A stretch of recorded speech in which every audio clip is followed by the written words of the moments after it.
नमस्कार, मैं राकेश तेजा एक बार फिर हाजिर हूँ आपके लिए बाजार पे राय का एक नया एपिसोड लेकर। बाजार पे राय में हम लोग चर्चा करते हैं ग्लोबल मार्केट की, ग्लोबल इवेंट्स की, गोल्ड, डॉलर और क्रूड की और इन सब का भारतीय बाजार पर क्या असर होगा आने वाले दिनों में और साथ में कौन से स्टॉक्स है जहां आप इन्वेस्ट या ट्रेडिंग करके पैसे कमा सकते हैं, उन सब की चर्चा करते हैं।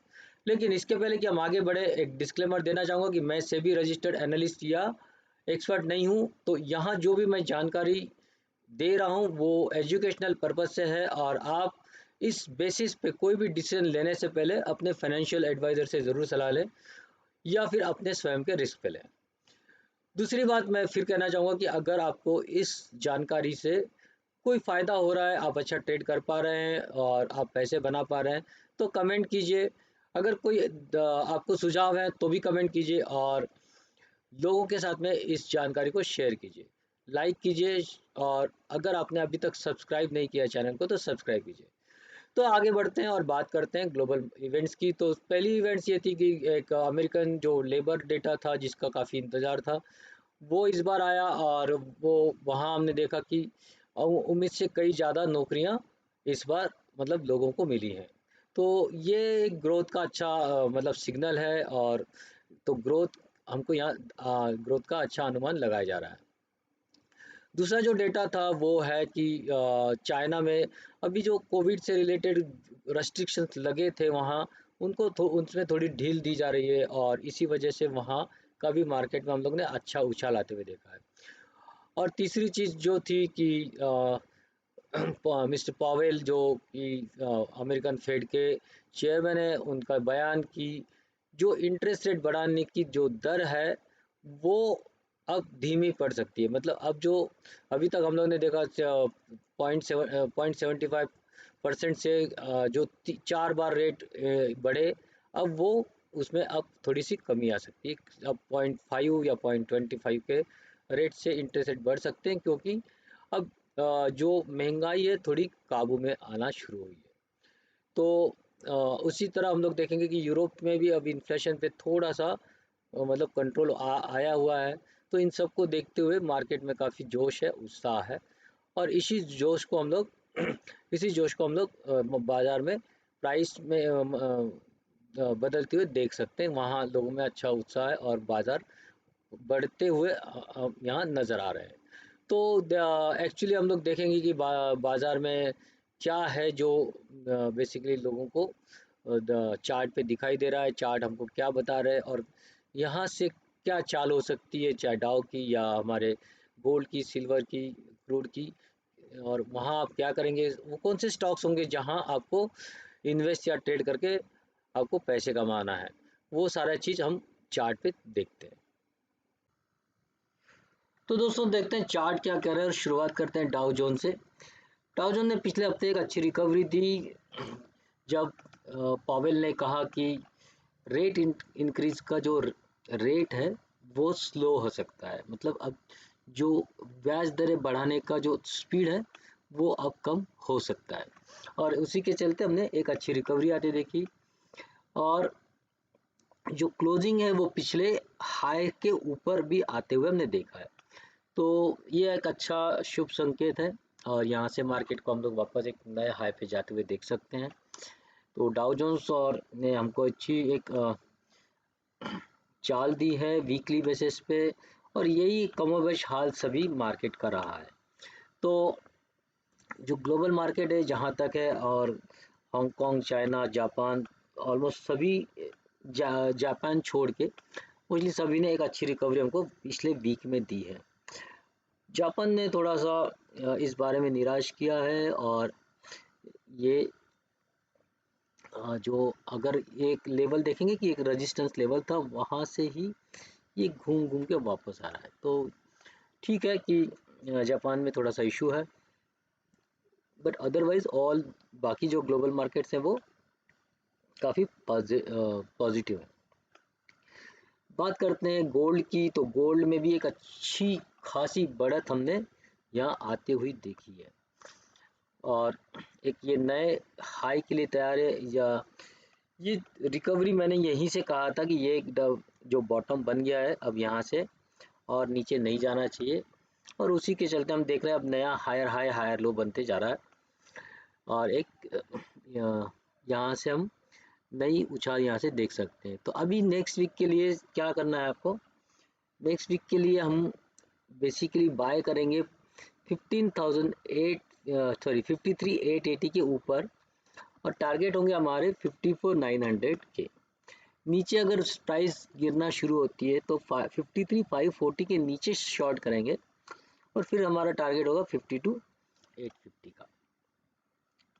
बात करते हैं यूएसडी आईएनआर की, और यूएसडी आईएनआर में भी एक अब हम देखेंगे कि काफ़ी जो वोलेटिलिटी है वो ख़त्म हो चुकी है, और एक साइडवेज मार्केट हमको यहाँ दिख रहा है। तो यहाँ भी हम लोग 8141 के ऊपर बाय करेंगे, टारगेट होगा 8192, और अगर शॉर्ट होता है 81 के को ब्रेक करता है नीचे की ओर, तो फिर हम लोग वहाँ शॉर्ट करेंगे, और फिर टारगेट होगा 80.44 का।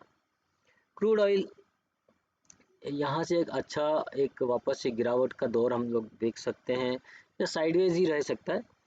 तो मार्केट में बहुत ज़्यादा उठापटक अब नहीं होगी, और इस वजह से हम लोग यहाँ 6540 के नीचे अगर ट्रेड करता है तो शॉर्ट करेंगे, फिर टारगेट होगा 6040 का, और 6711 के ऊपर अगर ट्रेड करना शुरू करते हैं तो टारगेट होंगे 7263 के। अब बात करते हैं निफ्टी की। तो निफ्टी में हम जो देख सकते हैं कि एक अच्छी खासी बढ़त हमने देखी है, लेकिन पिछले 2 दिन से मार्केट में एक थोड़ी सी प्रॉफिट बुकिंग आ रही है। तो प्रॉफिट बुकिंग भी आई है, और यहाँ से वापस से मुड़ा भी है, तो नीचे से यहाँ से हमने एक रिकवरी भी देखी है। तो अब हम लोग 18,700 ये हमारा इस वीक का बेस पॉइंट होगा। इसके ऊपर बेरिश, इसके नीचे हम लोग वीकली बेसिस पे इसके ऊपर बुलिश और इसके नीचे बेरिश रहेंगे। बेरिश अगर हम लोग बुलिश होते हैं तो टारगेट हमारा होगा 19,065, और बेरिश अगर मार्केट नीचे आता है तो हमारे टारगेट्स फिर होंगे 18,433 के। बैंक निफ्टी की बात करते हैं, और बैंक निफ्टी के लिए हमारा जो रेंज होगी वो होगी, अपर रेंज होगी 43,500, और लोअर रेंज होगी 42,742 की। 43,100 के नीचे हम लोग शॉर्ट करेंगे, 43,100 के ऊपर हम लोग बाय करेंगे वीकली। निफ्टी और बैंक निफ्टी के इंट्राडे के ट्रेड के जो लेवल्स होते हैं वो मैं एवरीडे मॉर्निंग के वीडियो में देता हूँ, तो आप लोग मॉर्निंग बुलेटिन मेरा ज़रूर देखा करें जो निफ्टी बैंक निफ्टी में ट्रेड करना चाहते हैं। अब जो स्टॉक्स मैं आपके लिए लेकर आया हूँ इस वीक के लिए, हम उनकी चर्चा कर लेते हैं। तो पहला स्टॉक हो गया एम्फेसिस।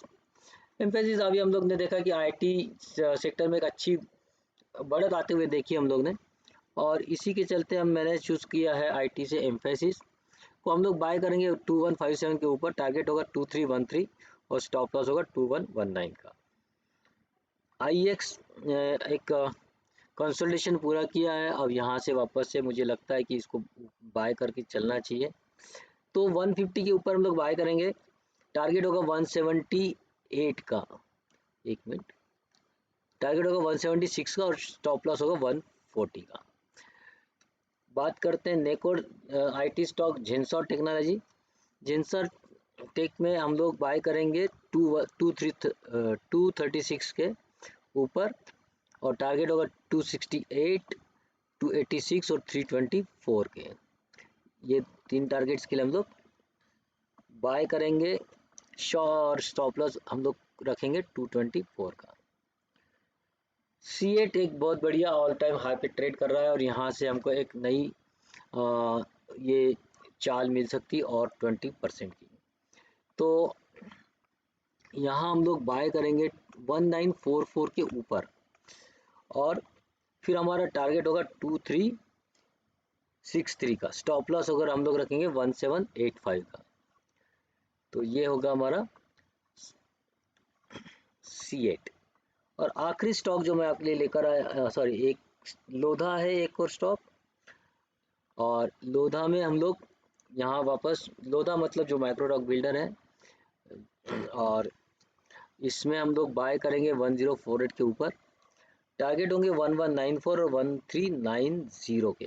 ये 1390 ये और 1537 भी हम आते हुए देख सकते हैं, लेकिन जब से 1390 का टारगेट आएगा उसके बाद वहाँ हम लोग डिसीजन ले सकते हैं। स्टॉप लॉस आपको रखना है 979 का। और आखिरी स्टॉक जो मैं आपके लिए लेकर आया हूँ वो है हिंदुजा ग्लोबल। ये भी आईटी सेक्टर से है, और आईटी सेक्टर अभी बहुत बढ़िया ट्रेड कर काम कर रहा है, तो हम लोग ने उसमें ज़्यादा हमको ट्रेड आते हुए दिख रहा है। तो 1403 ये मेरी एंट्री पॉइंट होगी। टारगेट होंगे 1700 और 1960 के। स्टॉप लॉस हमको रखना है 1308 का।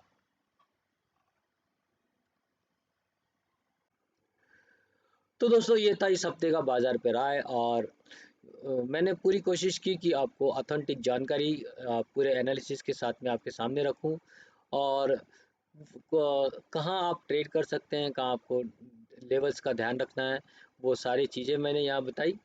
और उम्मीद करता हूँ कि इन सब जानकारी का उपयोग करके आप इस वीक में भी अच्छा पैसा कमा पाएंगे। जो लोग निफ्टी और बैंक निफ्टी में ट्रेड करते हैं उनके लिए मैं रोज़ एक वीडियो सुबह 8 बजे पब्लिश करता हूं, जिसमें मैं निफ्टी बैंक निफ्टी के लेवल्स भी देता हूं। तो वो आप ज़रूर देखा करें अगर आप निफ्टी बैंक निफ्टी में ट्रेड करते हैं, या आपको उससे अंदाज़ा लगाएगा कि निफ्टी उस दिन पर्टिकुलर डे उसकी चाल क्या हो सकती है, ऊपर जाएगा या नीचे जाएगा। तो आप उसको भी देख के अपना ट्रेड कर सकते हैं।